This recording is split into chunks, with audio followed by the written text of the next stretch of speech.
Bien-aimés, je vous salue dans le beau et précieux nom de Jésus. Je suis content de vous retrouver ce soir à notre 6e jour de programme de jeûne et de prière. Et ce soir, quelque chose de grand va se produire dans la vie de quelqu'un. Je vais dire à quelqu'un ce soir, tout ce qui t'a été volé te sera restitué dans le nom puissant de Jésus-Christ de Nazareth. Tout ce que l'ennemi t'a arraché, tout ce qu'il a volé, tout ce qui a été payé dans ta vie, te sera restitué dans le nom puissant de Jésus-Christ de Nazareth. Ce 6e jour marque la restitution de ce qui t'a été arraché. Ce 6e jour, je décrète et je déclare que les choses qui t'ont été volées, les biens qui t'ont été volés, ce qui t'a été enlevé, ce qui t'a été arraché dans le monde spirituel, te sera restitué dans le nom puissant de Jésus-Christ de Nazareth. Dans le nom puissant de Jésus-Christ de Nazareth. Bien-aimés, nous allons lire un verset dans le livre des Proverbes. Proverbes, le chapitre 6. Et je lis à partir du verset 30. La Bible dit ceci. On ne tient pas pour innocent le voleur qui dérobe pour satisfaire son appétit quand il a faim. Si on le trouve, il fera une restitution au septuple. Il donnera tout ce qu'il a dans sa maison. On ne tient pas pour innocent le voleur qui dérobe pour satisfaire son appétit. Même quand il a faim, on le prend. Lorsqu'on l'arrête, on le prend.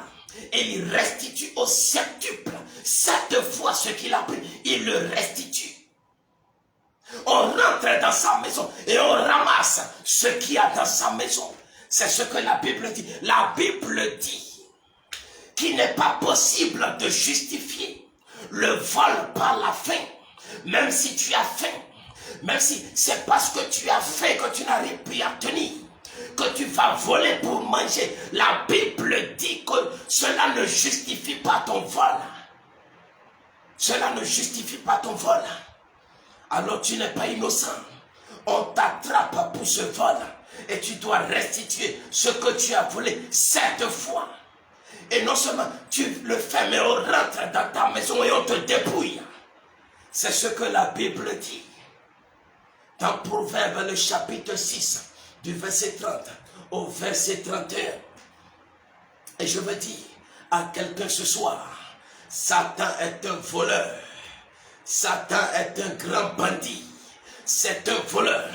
Et ce soir, la main va descendre sur lui.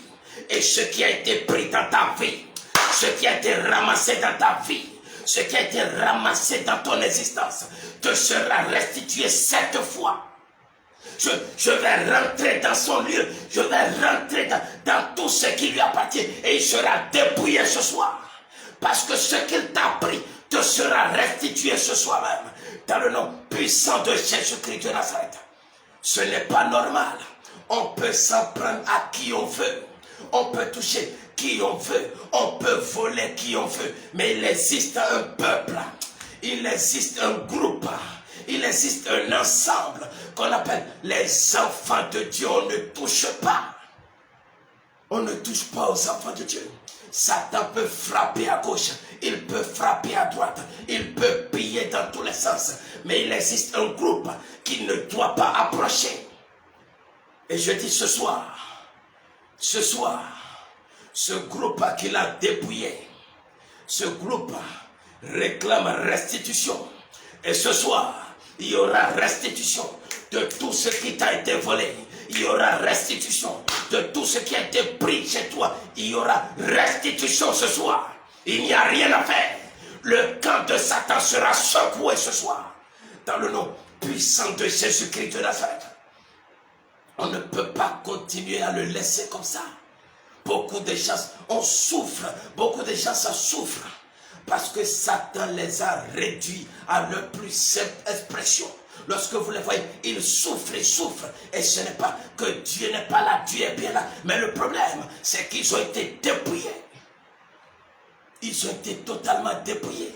Et pendant que nous sommes en train de suivre ce jeûne de 7 jours, où il est dit que la manne ne suffit plus, c'est à ce jour que Dieu a choisi de restituer ce qui a été volé à quelqu'un. C'est à ce jour que Dieu a décidé de se lever et de frapper dur dans le camp de Satan. L'heure a sonné. L'amusement est terminé. L'amusement est terminé. La Bible nous parle du jardin d'Éden. Beaucoup de gens ne savent pas ce qu'est réellement le projet de Dieu, ce qu'était le projet de Dieu à l'origine. Beaucoup de gens ne savent pas ce que Dieu avait prévu pour l'humanité. Dieu avait prévu tellement de bonnes choses. Dieu avait prévu la grâce en abondance. Dieu avait prévu l'abondance dans tous les domaines. La Bible dit que Dieu fit un jardin et il plaça l'homme dans le jardin. Ce jardin qu'on appelle le jardin d'Éden. Dieu l'a déposé dans le jardin. Et le jardin était rempli de toutes choses. Dieu a créé l'homme en dernière position parce qu'il ne voulait pas qu'il manque de quoi que ce soit. Il a créé toutes choses. Mais après, c'est à la fin qu'il a déposé l'homme. Parce qu'il ne voulait pas que l'homme vienne se présenter pour dire « Père, il y a quelque chose qui me manque ». Le manque est la chose même qui a poussé Dieu à créer l'homme en dernière position. Pour qu'il ne souffre d'aucun manque. Pour qu'il n'y ait rien qui lui manque. Dieu ne supporte pas le manque. Et c'est ce que beaucoup de gens ne comprennent pas. Lorsque tu souffres, Dieu n'est pas d'accord. Lorsque tu manques de quoi te nourrir, Dieu n'est pas d'accord. Lorsque tu manques de quoi t'habiller, Dieu n'est pas d'accord. Lorsque tu dois prier pour avoir le minimum, Dieu n'est pas d'accord. Dieu n'est pas content. Lorsque tu vis mal, Dieu n'est pas content. Ça lui fait de la peine. Ça lui fait de la peine. Un enfant de Dieu n'est pas fait pour souffrir. Un enfant de Dieu n'est pas fait pour la disette, pour la misère. Mais c'est aujourd'hui ce que nous voyons. Dans le monde entier, les enfants de Dieu sont les plus miséreux. Dans le monde entier, les enfants de Dieu, c'est eux, ils souffrent plus que quiconque. Il est difficile pour eux de joindre les deux bouts. Et pourtant, ils appellent le nom du grand Dieu. Ils disent, je suis enfant de Dieu, je suis enfant de Dieu, j'ai Jésus dans ma vie. Et pourtant, ils ont du mal à payer le loyer. Qu'est-ce que ça veut dire? Qu'est-ce que ça veut dire? Le plan de Dieu pour l'humanité, tout était dans le jardin d'Éden. La grâce, l'abondance, l'élévation, la bénédiction dans tous les domaines. Il n'était pas question de manque. Et Dieu descendait régulièrement dans le jardin pour venir voir ce qui se passait. Il venait voir Adam. Adam, est-ce que tout va bien? Adam, est-ce que ça évolue? Adam, est-ce que tu es là? Dieu était tellement content de sa création. Il ne pouvait pas se passer de l'homme. Il venait régulièrement se promener dans le jardin, discuter des heures et des heures avec Adam. Il n'était jamais fatigué d'Adam. Parce qu'il était heureux de voir la joie sur le visage d'Adam. La joie, la gaieté. Adam était heureux. Adam était joyeux. Il n'y avait pas la faim. Il n'y avait pas la souffrance. Il n'y avait pas de difficulté. Tout était à portée de main. Lorsque Adam avait besoin de quelque chose, il lui fallait juste étendre la main et saisir cette chose. Il n'avait besoin de rien. Rien. Tout était là. Tout était à sa disposition. C'était le plan de Dieu. Et c'est toujours le plan de Dieu pour quelqu'un. Dieu va se manifester puissamment dans la vie de quelqu'un. Je suis en train de dire à quelqu'un, tu ne peux pas imaginer ce que mon Dieu va faire dans ta vie.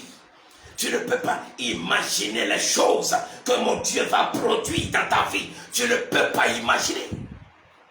Dieu a des plans merveilleux pour toi. Dieu a des plans grandioses pour toi.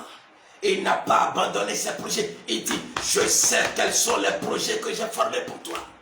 Je sais quel travail j'ai fait pour toi. Tu ne peux pas imaginer ce que j'ai préparé pour toi. Tu ne peux pas imaginer. Dieu a préparé des choses extraordinaires pour toi. Mais tu ne quitteras pas cette terre avant d'en jouir. Je décrète et je déclare que tu vas vivre les promesses de Dieu. Je décrète et je déclare que tu vas vivre la grâce de Dieu. Tu vas vivre la bénédiction de Dieu.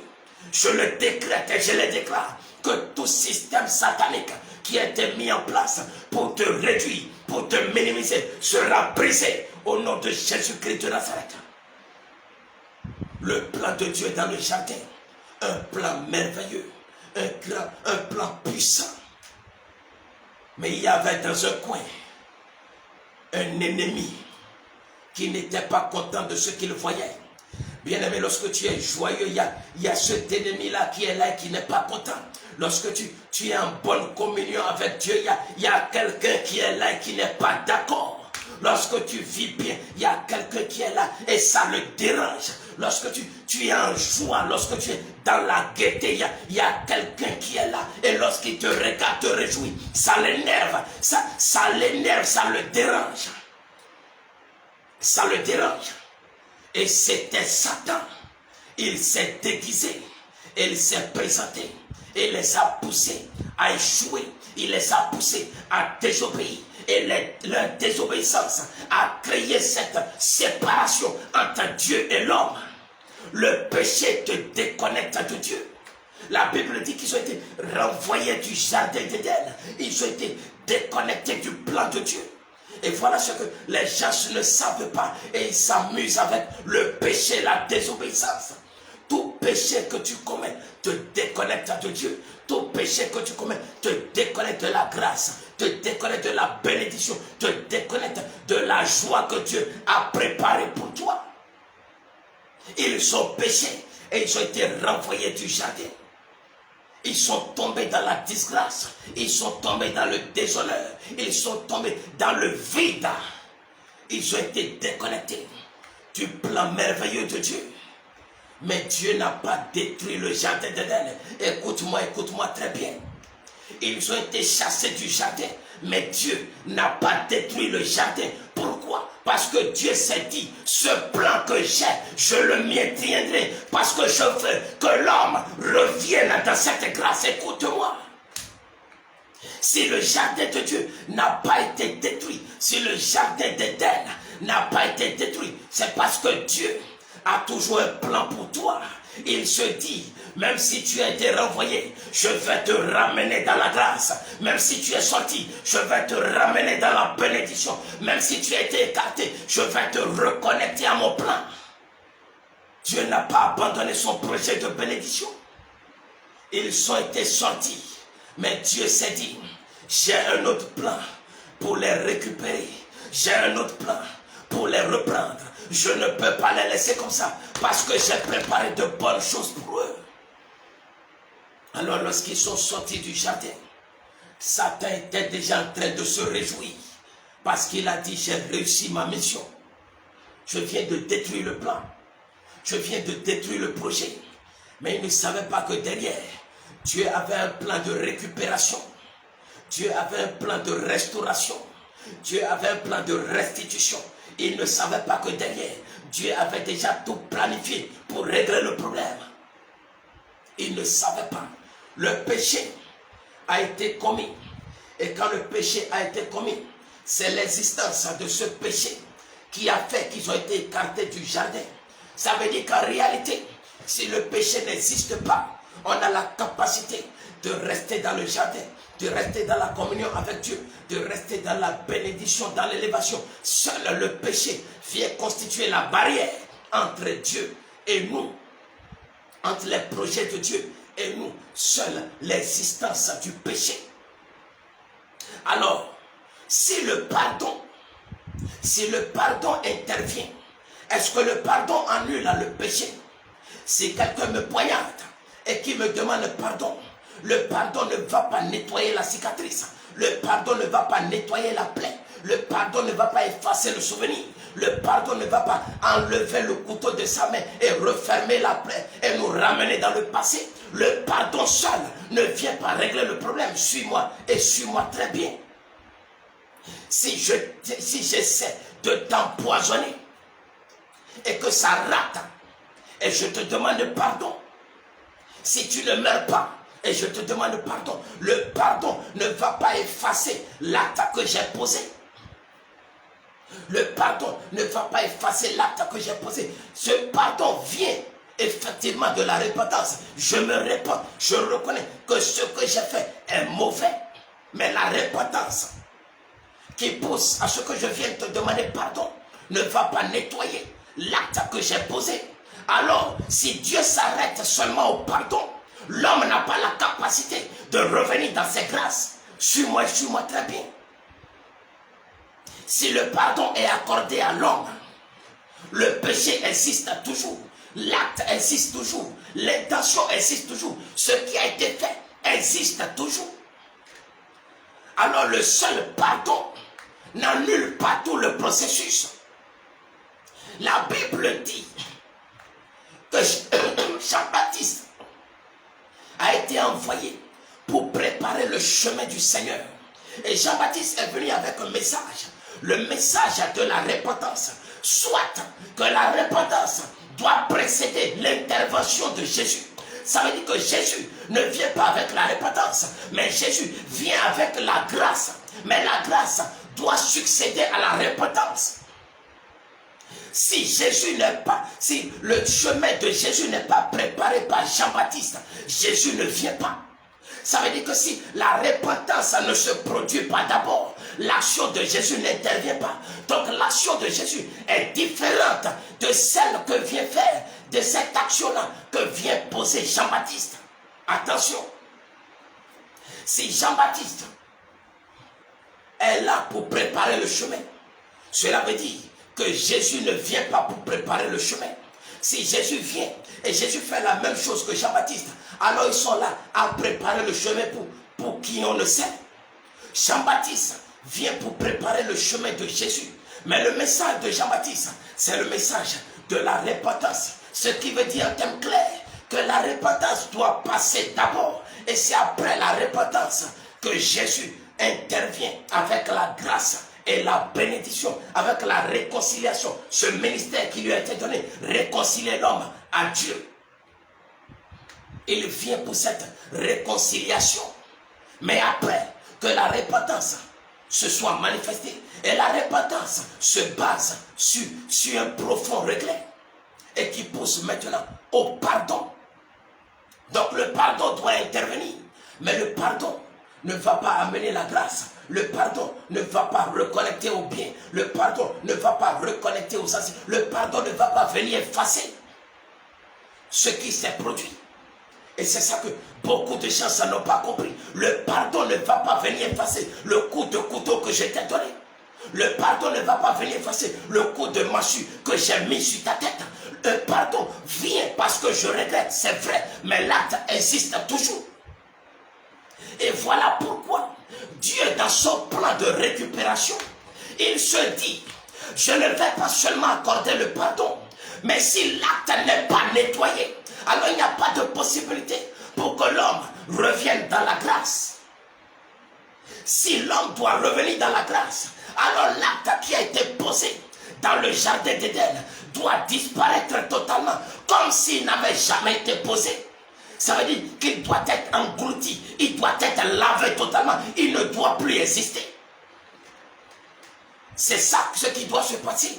Et c'est à cette seule condition que l'homme peut revenir dans la grâce de Dieu. Alors Jésus arrive. Et regardez ce qui se passe. Jésus arrive. Jésus arrive. Et son sang coule à la croix. Et la Bible dit que son sang vient pour laver les péchés. Écoute-moi. Le sang ne vient pas pour le pardon. Mais le sang vient pour laver le péché. C'est-à-dire qu'après la repentance, après le pardon, Dieu dit, ce péché-là qui existe toujours, il faut l'engloutir. Il faut qu'il disparaisse. totalement. Et alors son effet aussi disparaîtra avec lui. Et voilà pourquoi il est écrit dans Romains le chapitre 8, le premier verset, qu'il n'existe plus aucune condamnation pour ceux qui sont en Jésus-Christ. Soit qu'avant d'être en Jésus-Christ, avant l'action de Jésus-Christ, la condamnation, elle existe toujours. Attention. Et la condamnation qui existe, elle est basée sur des actes, elle est basée sur des manifestations. C'est parce que tu as fait quelque chose que la condamnation existe. Mais demander le pardon ne va pas faire disparaître l'acte que tu as posé. Il faut nécessairement que l'acte disparaisse.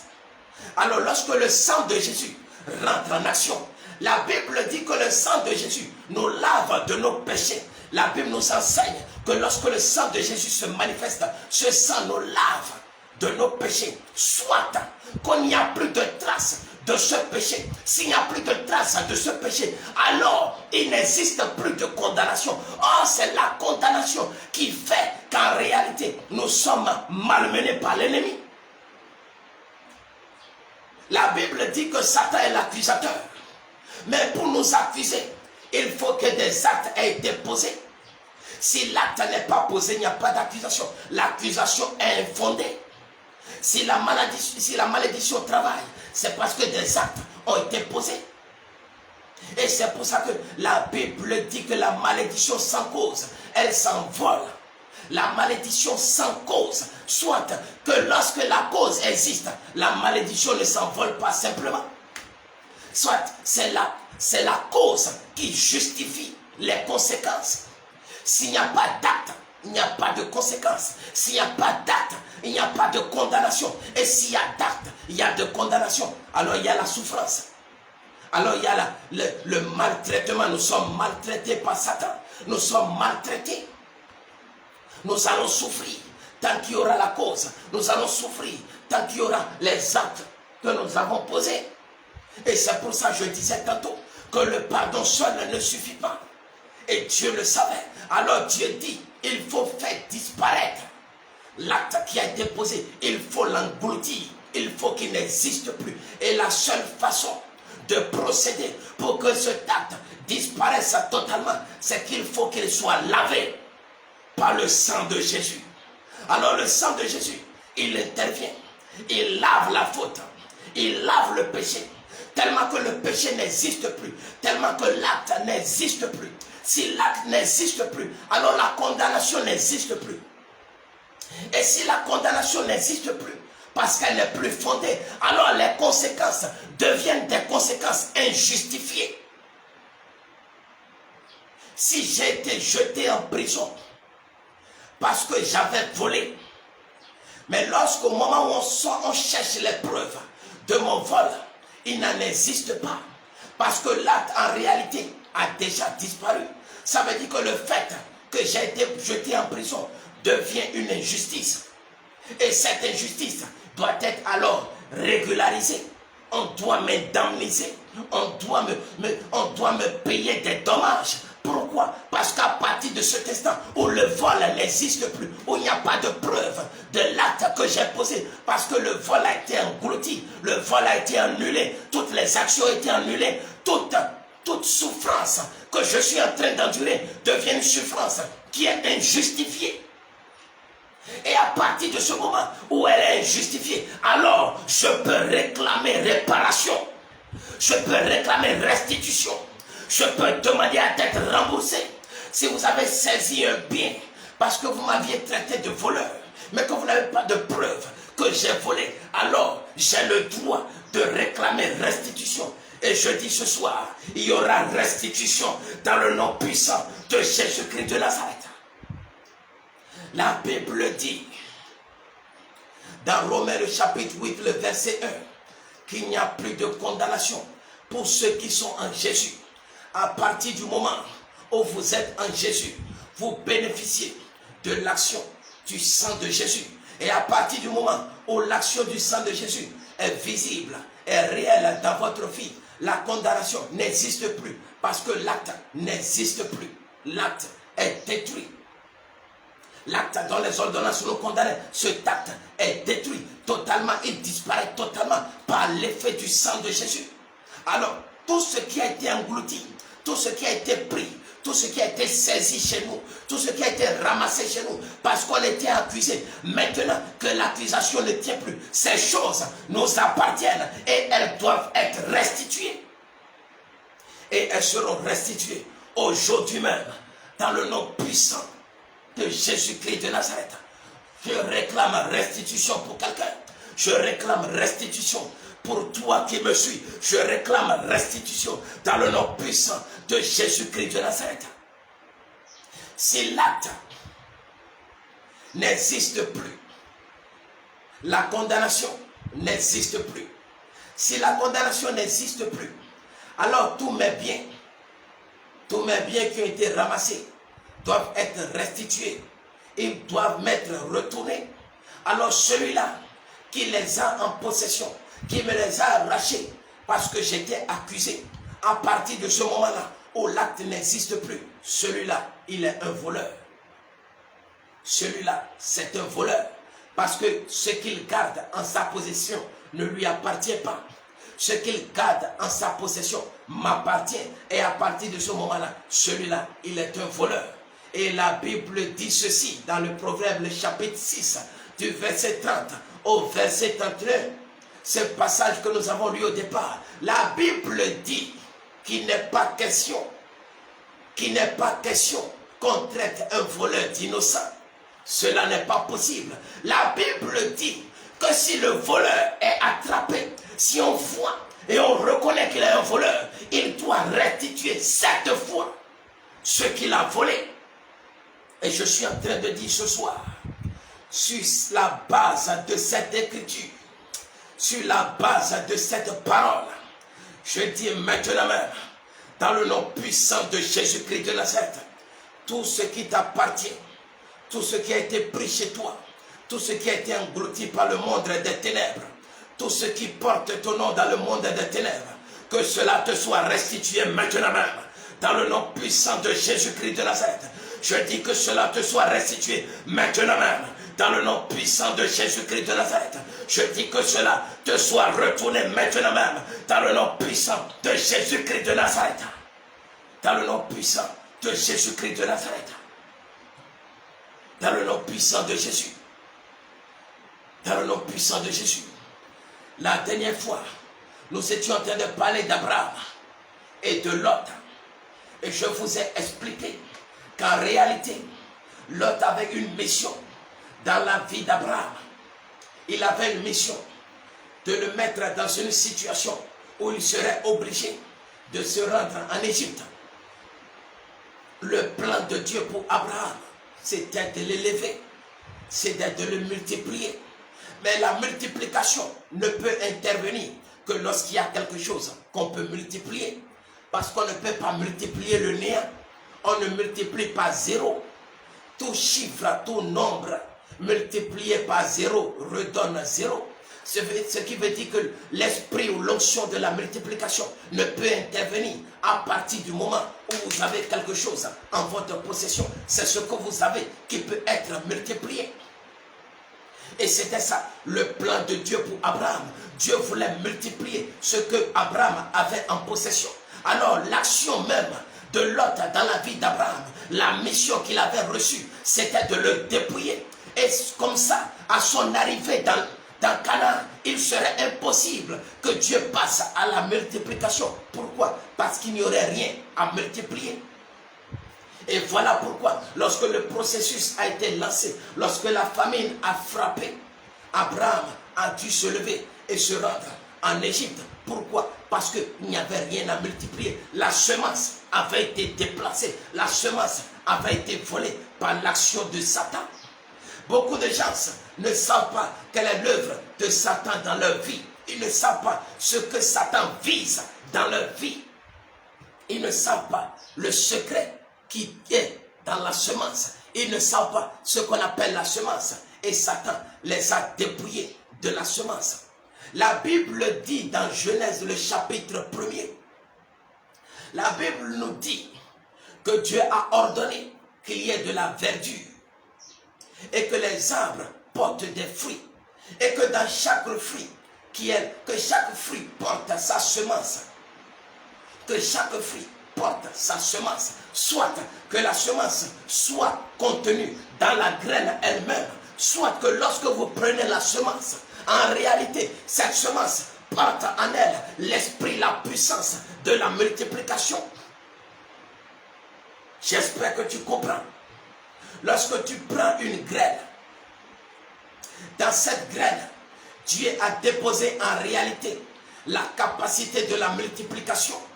Voilà pourquoi lorsque vous allez au champ et que vous plantez une graine, vous avez quelque temps après une plante qui pousse et qui vous donne plusieurs autres graines, qui vous donne des épis. Lorsque vous mettez des graines de maïs en terre, vous avez des épis de maïs, soit que la seule graine que vous avez, soit que les seules graines que vous avez déposées en terre se sont multipliées. En réalité, lorsque vous mettez ces graines dans la terre, ce qui est contenu dans la graine, c'est la capacité de la multiplication que Dieu a déposée et qui est dite dans Genèse le chapitre 1er.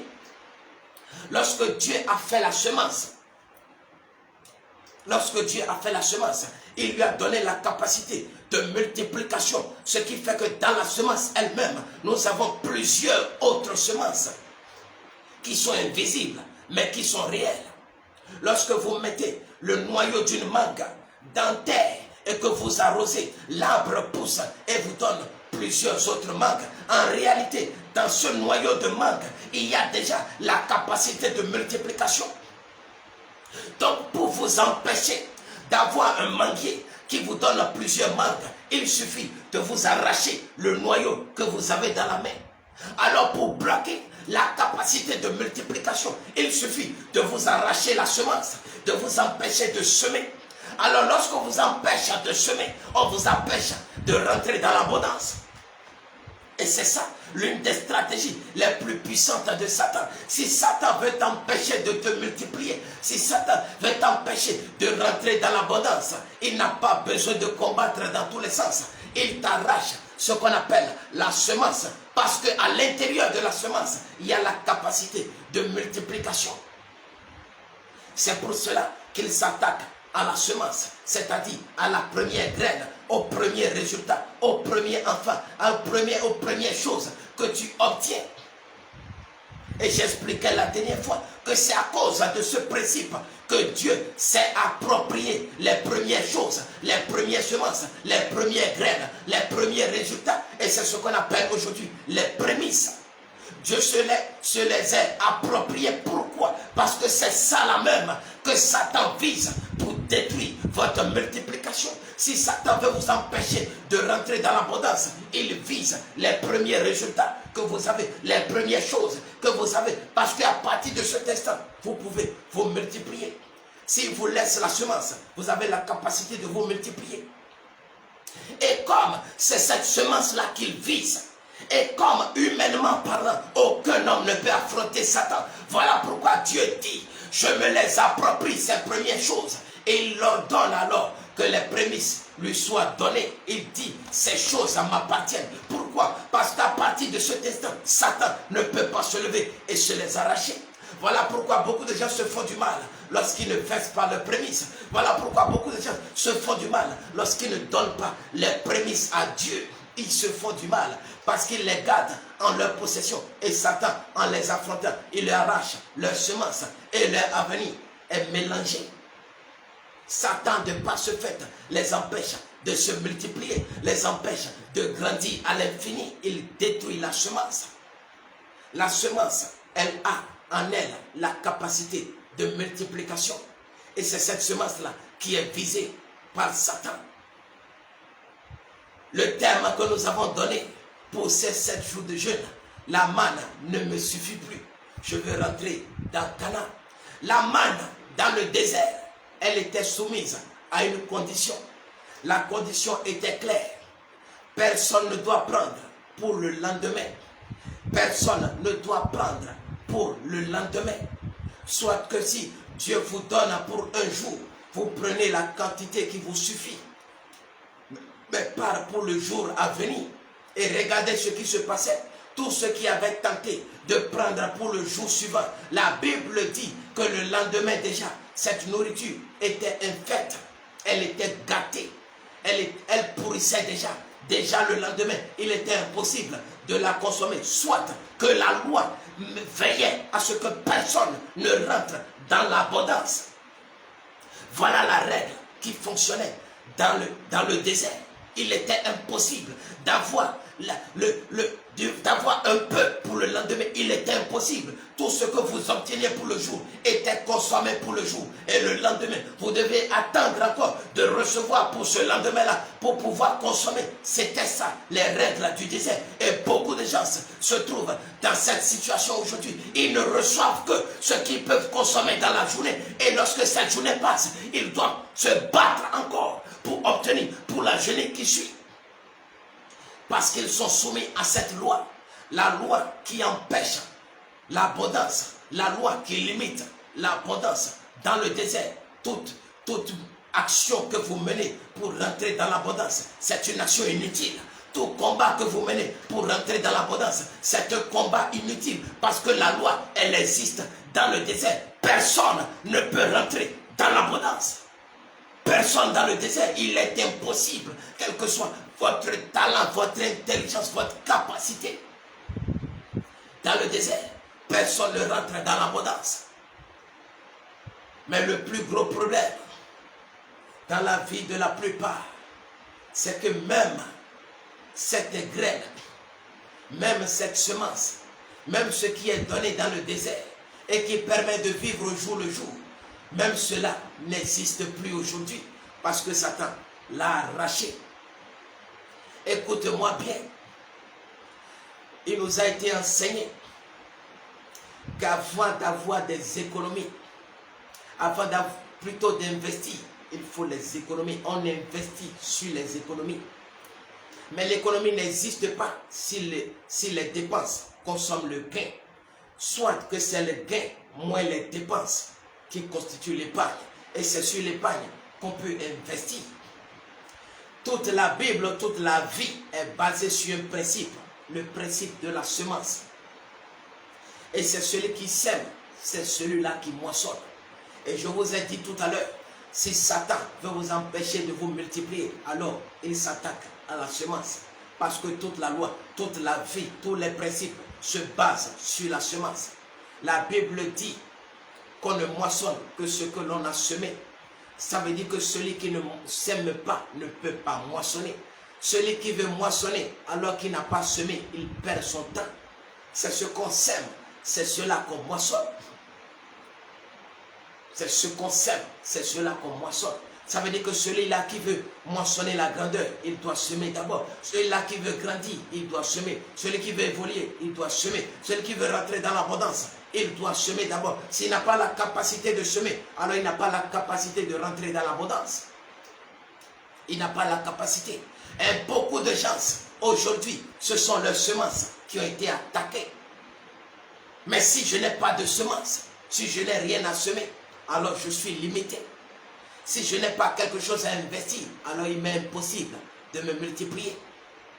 Il est très impossible. Alors je suis limité. Et c'est ce qui se passe dans la vie de beaucoup de gens. Ils sont attaqués. Leurs semences sont attaquées. Leurs semences sont détruites. Alors il n'y a plus de capacité de multiplication. Il n'y a plus de capacité de grandeur. Les disciples sont allés voir Jésus. Mon Dieu va te libérer ce soir.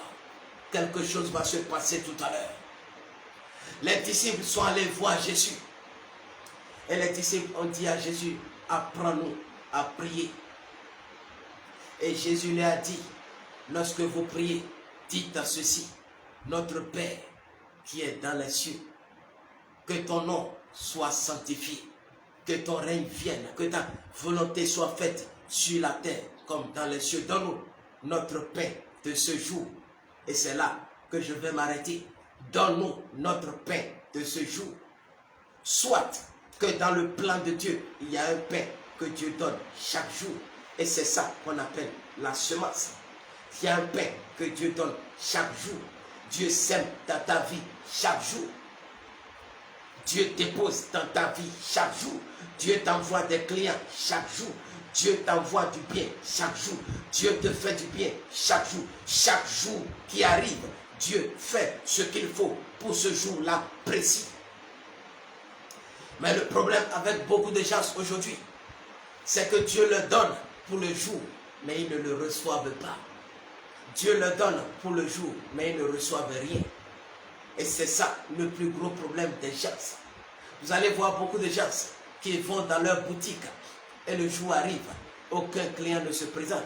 Je vais te dire quelque chose. Si tu ouvres ta boutique, si tu ouvres ton magasin et qu'aucun client ne se présente, ne pense pas qu'il n'y a pas de clients. Ne pense pas que c'est parce que Dieu ne t'a pas envoyé de clients. Écoute-moi très bien. Dieu envoie des clients chaque jour. Dieu envoie des gens vers toi chaque jour. Dieu t'envoie le pain quotidien chaque jour. Et c'est pour ça qu'on parle du pain quotidien.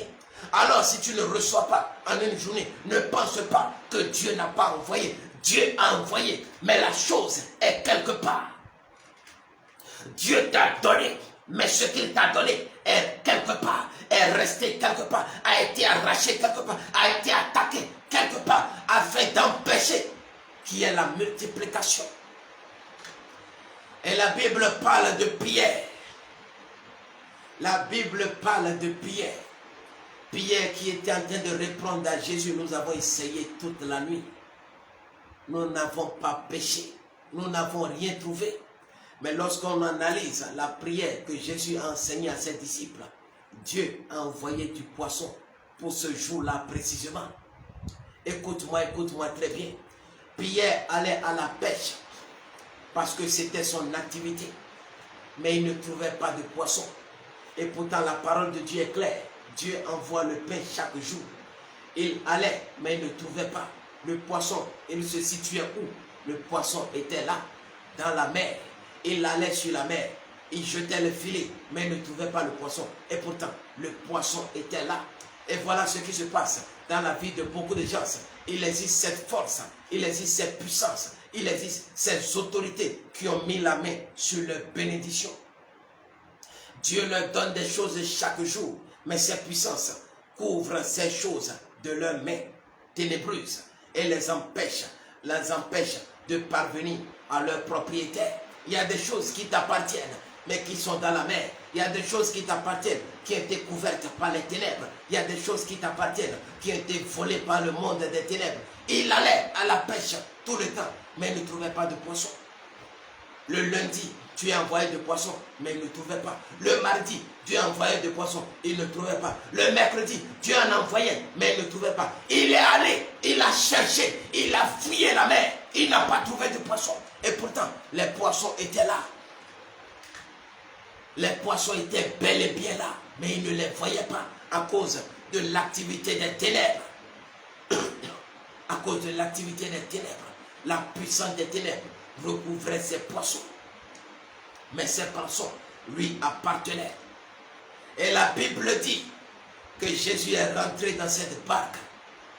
Et quand le moment est arrivé, Jésus a dit à Pierre, avance en pleine mer, vas-y en profondeur, avance et jette le filet. Et Pierre lui a dit ceci, maître, nous avons essayé toute la nuit, mais nous n'avons pas trouvé de poisson. Nous avons tenté toute la nuit, mais nous n'avons pas trouvé de poisson. Je suis en train de dire à quelqu'un ce soir, tout ce que tu as essayé pendant des mois, pendant des années, tu as cherché, tu n'as pas trouvé. Tu as utilisé ta capacité, tu as utilisé ton intelligence, tu as utilisé ton talent, mais tu n'as pas trouvé. Je dis ce soir, tu vas faire la pêche miraculeuse dans le nom puissant de Jésus-Christ de Nazareth. Ce soir, tu feras une pêche miraculeuse. Ce que tu as cherché pendant longtemps, ce que tu as cherché pendant des années que tu n'as pas trouvé. Tu as travaillé, tu as réfléchi, tu as utilisé tes sens, tu as utilisé ta connaissance, tu as tout fait, tu as travaillé de jour comme de nuit et tu n'as pas trouvé. Je dis, ce soir, tu vas pêcher ce que tu n'as jamais pêché. dans le nom puissant de Jésus-Christ de Nazareth. Pierre a dit à Jésus, écoute-moi, je suis un professionnel. Je suis un pêcheur professionnel. Je ne sais pas ce qu'on peut m'enseigner encore dans la pêche. Je suis un patron de la pêche. Je connais les techniques et les stratégies. Je suis un doyen dans la pêche. Lorsque Jésus lui disait, jette le filet, il réfléchissait. Il se disait dans sa tête, oh, je suis un patron de la pêche. Est-ce que Jésus me connaît? Est-ce qu'il sait à qui il est en train de s'adresser? Je suis un patron dans ce domaine. Si je te dis que j'ai déjà essayé toute la nuit, c'est que je sais de quoi je parle. Je ne suis pas n'importe qui dans la pêche. Je suis un patron dans la pêche. Je suis un patron. Mais il a dit, comme tu insistes, comme c'est ça que tu me demandes, alors je le ferai. Je jetterai le filet. Alors il a jeté le filet. Et l'impensable s'est produit. Les poissons se sont dirigés vers les filets. On remplit les filets à tel point qu'il était difficile de tirer les filets hors de l'eau. Ces poissons-là venaient d'où? C'étaient les poissons qui avaient été envoyés le lundi, mais que Pierre n'avait pas trouvé. Les poissons qui ont été envoyés le mardi, mais que Pierre n'avait pas trouvé. Les poissons qui ont été envoyés le mercredi, mais que Pierre n'avait pas trouvé. Les poissons qui ont été envoyés la semaine précédente, mais que Pierre n'avait pas trouvé. Les poissons qui ont été envoyés les années précédentes, mais que Pierre n'avait pas trouvé. Tous ces poissons-là se sont réunis, se sont mis ensemble, ont localisé les filets de Pierre, ont couru et sont rentrés dans les filets. Je vais libérer une parole sur ta vie ce soir. Tout ce que tu as raté durant les années précédentes, il y a 5 ans, il y a 10 ans, il y a 15 ans, il y a 1 mois, il y a 2 mois, ce que Dieu t'a envoyé, mais que tu as raté, ce que Dieu t'a envoyé, mais que tu n'as pas trouvé, les opportunités que tu as ratées, parce que Satan les a volées, les semences que Dieu t'a données, et Satan les a arrachées, Satan les a volées, Satan t'a pillé. Toutes ces choses que tu as ratées les années précédentes, les mois précédents, les jours précédents, à l'instant où je parle, je dis ces choses se réunissent maintenant.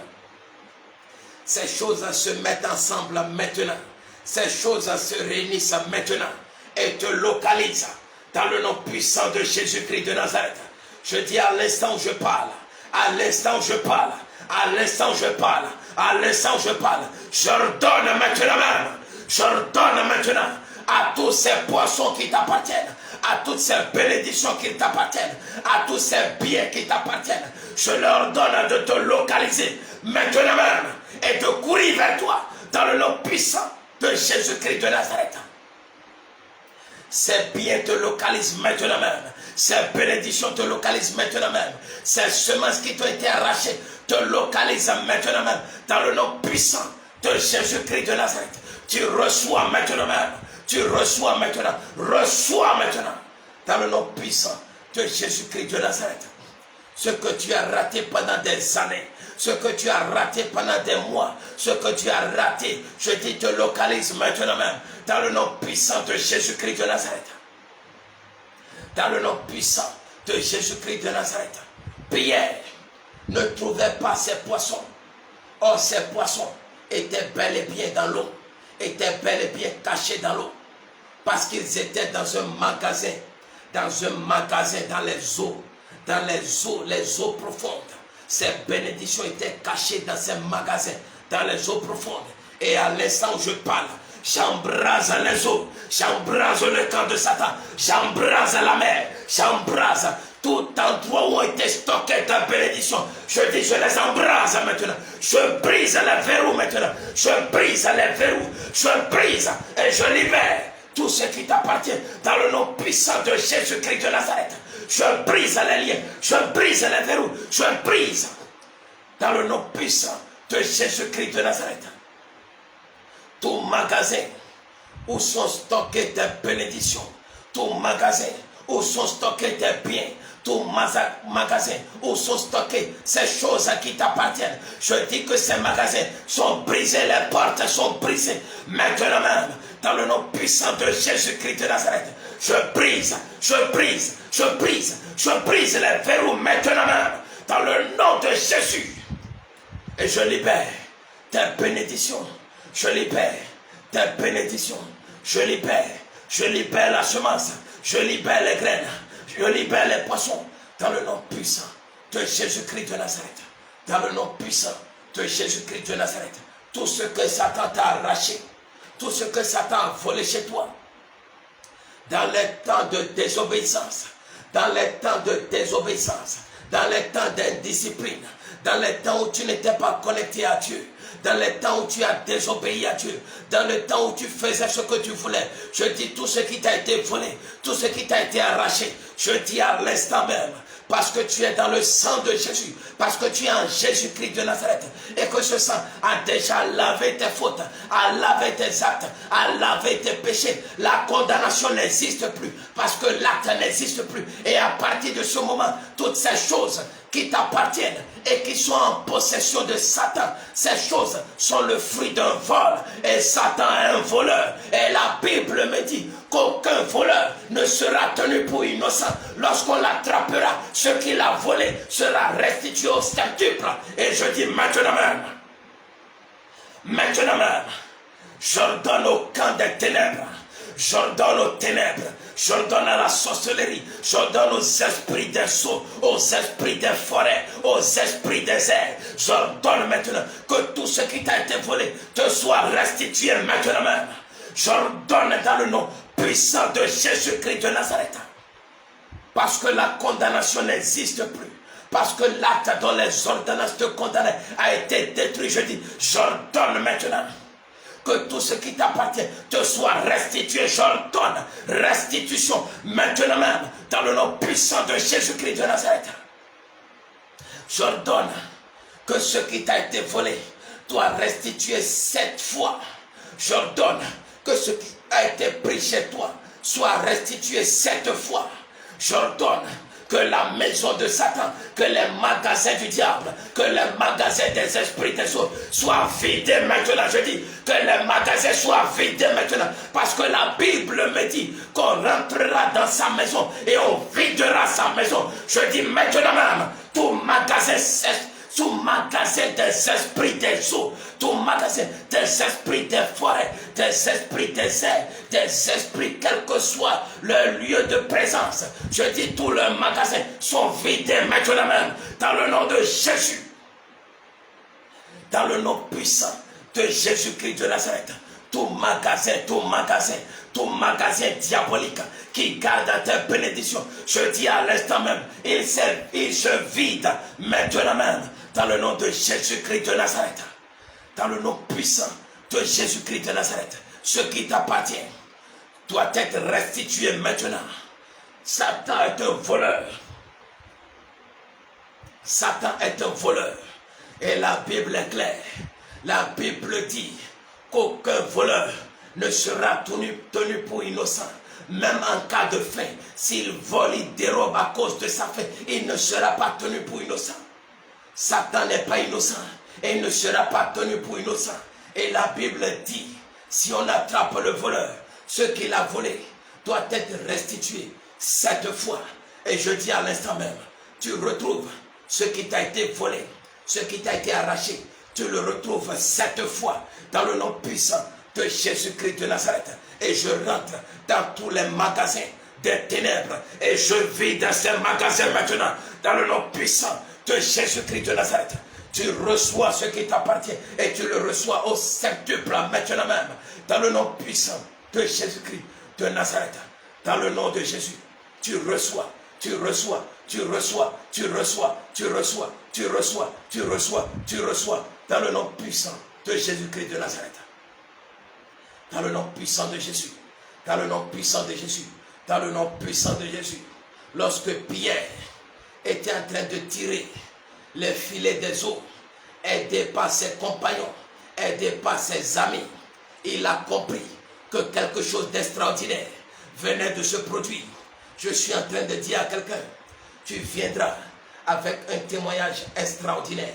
Ce que tu n'as jamais vécu, ce que tu n'as jamais entendu, ce que tu n'as jamais vu de toute ton histoire, ce que ton intelligence n'a pas pu t'offrir, ce que tes capacités intellectuelles n'ont pas pu t'offrir, ce que la sagesse n'a pas pu t'offrir, ce que ton dur labeur n'a pas pu t'offrir, ce que tes efforts n'ont pas pu t'offrir, ce que le travail acharné n'a pas pu t'offrir, ce que les aides des gens n'ont pas pu t'offrir. Je dis ce soir,